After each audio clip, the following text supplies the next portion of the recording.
Welcome to Quit to Win podcast, uh, the show where we explore the moments people has to let go of roles, identity, belief, and system in order to step into something better. Today's guest is Brian Gorman, a leadership coach, author, speaker, and leader of Work Week trademark. His work focuses on helping leaders and organizations navigate in a rapidly evolving world of work. But Brian deeper stories is about change at every level, personal, organization, and society, from activism in LGBTQ plus rights and social abuse to guiding global organizations through transformation.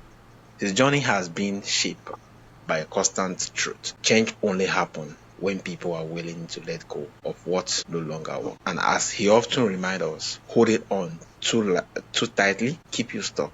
Sometimes you have to let go to move forward. It's really a pleasure and honor having the show, Brian. Thank you. I'm happy to be here. Yeah, thank you so much. So, Brian, when you reflect on your journey, what is the first major thing you had to quit in order to grow? I think that's a fundamental point, Benaiah. We need space for Yeah, something new. And if we're unwilling to let go of what we have, then there is no space to let that new in. And one of the challenges that I encounter with the people I'm working with so often is they say, but there's nothing I want to let go of. yeah, And that's a dilemma. It's unresolvable because if you don't let go, you can't let anything else in. The other piece of that journey that people don't pay attention to is if that change you're going through is of any significance, you're going to hit a point where you start questioning yourself because we go into change not knowing what we don't know. So, use the example of going into a relationship, but it might be the same thing. It's a parallel thing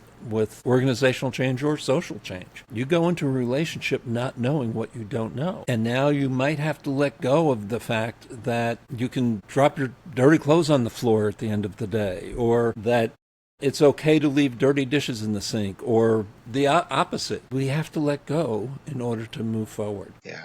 Amazing. So true. So you have been involved in change at personal, organization, and societal level. What has been the hardest thing to let go of to let go across those particular spaces? For me, I think the hardest thing to let go of was when I made the change from consulting to coaching. Mm, Because as a consultant, you're supposed to have all the answers. And as a coach, I don't bring answers, I bring questions. And I was just actually responding to somebody's post on LinkedIn today. And I said that probably was also the most important thing to let go of because all of a sudden it opened me up to learning in a way that I have never learned before and have grown so much more in both my knowledge and my wisdom in the last 10 years as to compared to any of the decades before that. yeah, amazing. Having to let go from consulting down to coaching. Yeah, in consulting, you need to have all the answers. In coaching, you need to come with a whole lot of questions. Yeah, it's really amazing. So, at what point did you realize that the old ways of leadership was no longer enough? Well, I've felt that most of my life.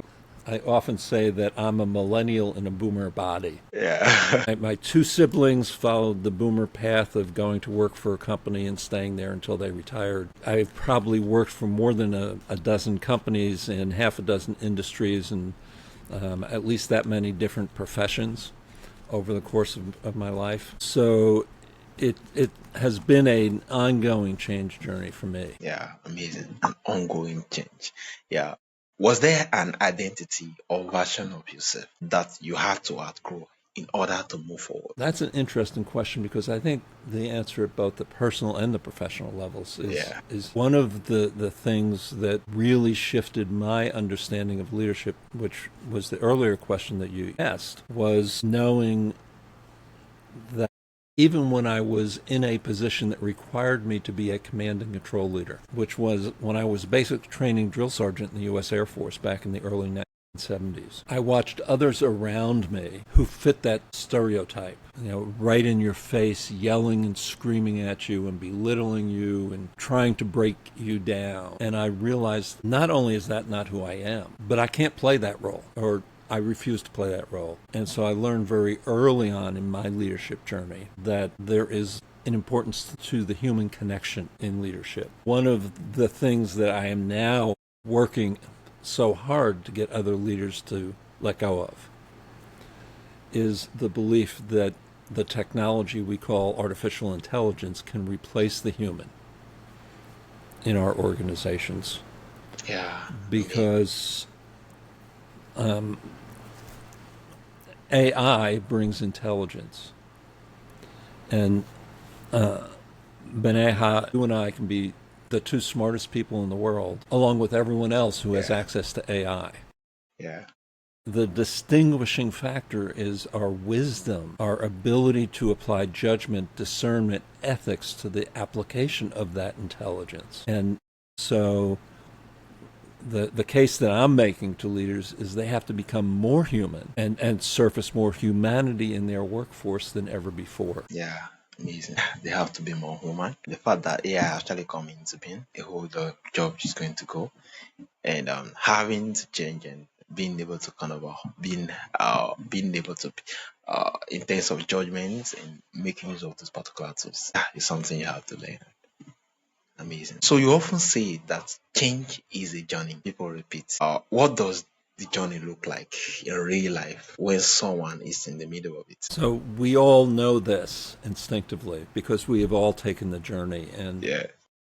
I call on a mid 20th century mythologist and psychologist, Joseph Campbell. In his mythology research, Campbell began to ask the question, is there a common pattern in creation myths across cultures, across time? And he researched cultures around the world and over the centuries. Is there a common pattern in coming of age myths across cultures and across times? He asked and researched this question over and over and over again.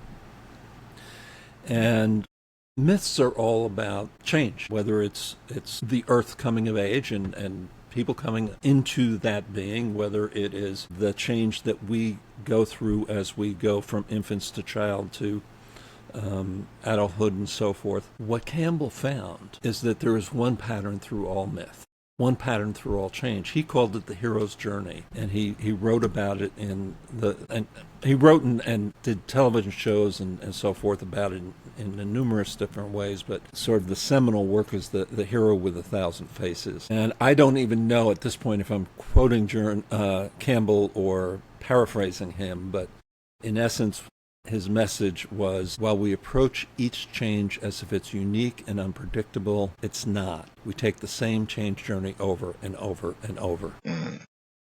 The catalyst may be different. The catalyst of AI is a very different catalyst than the catalyst of falling in love. Yeah. The obstacles may be different.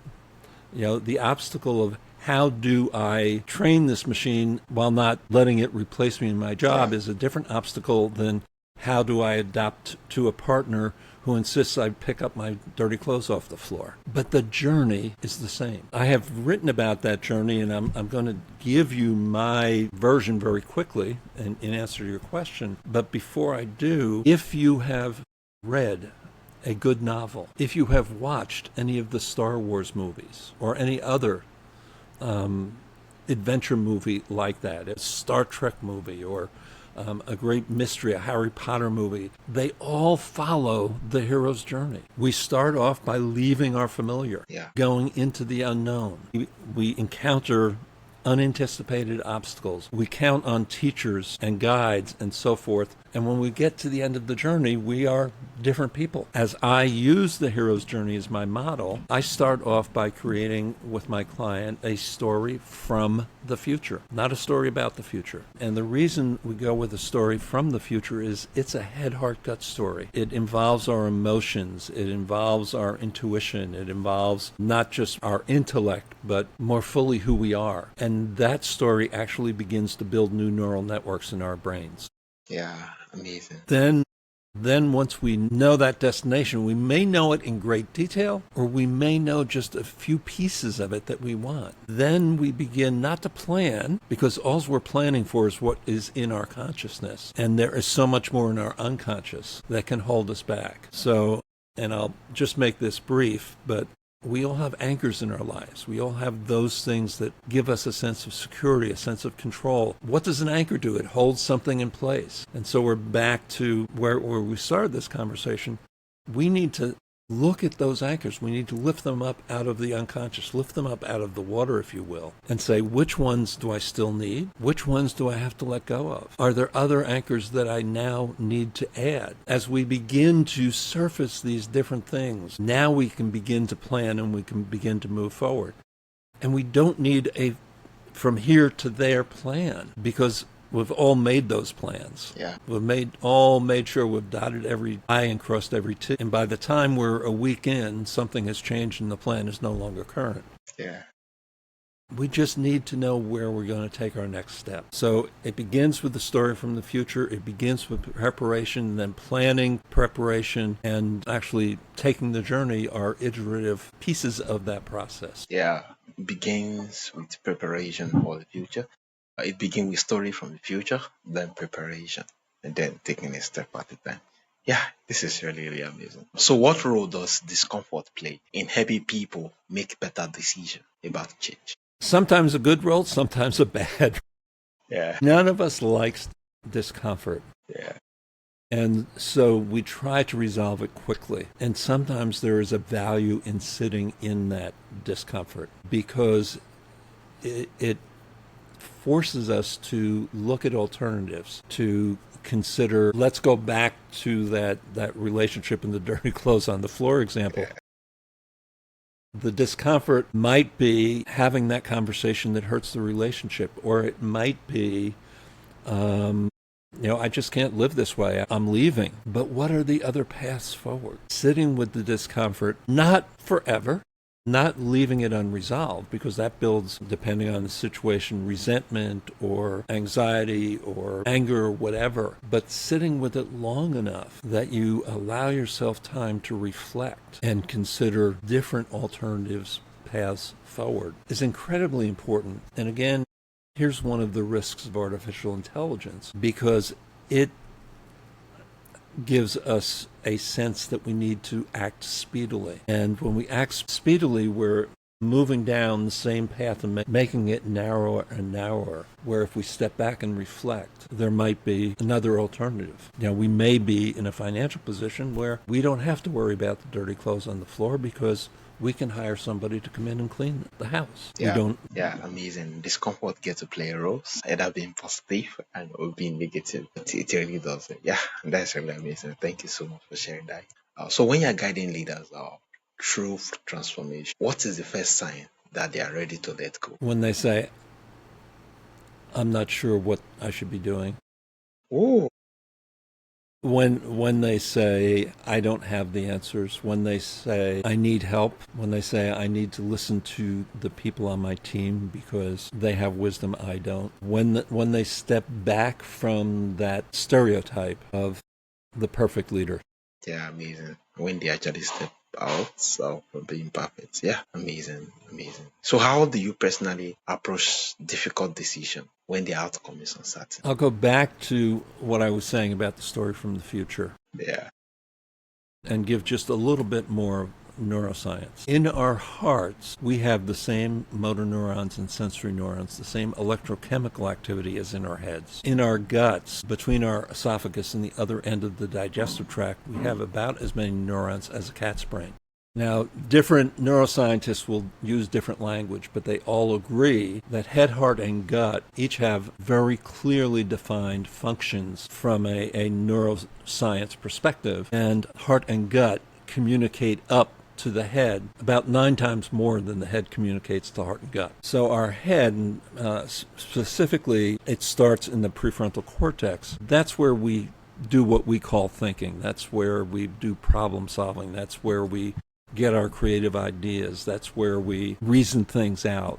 Our hearts are the seat of passion, compassion, and values. And we all know that. We know when our heart's in something that we're doing.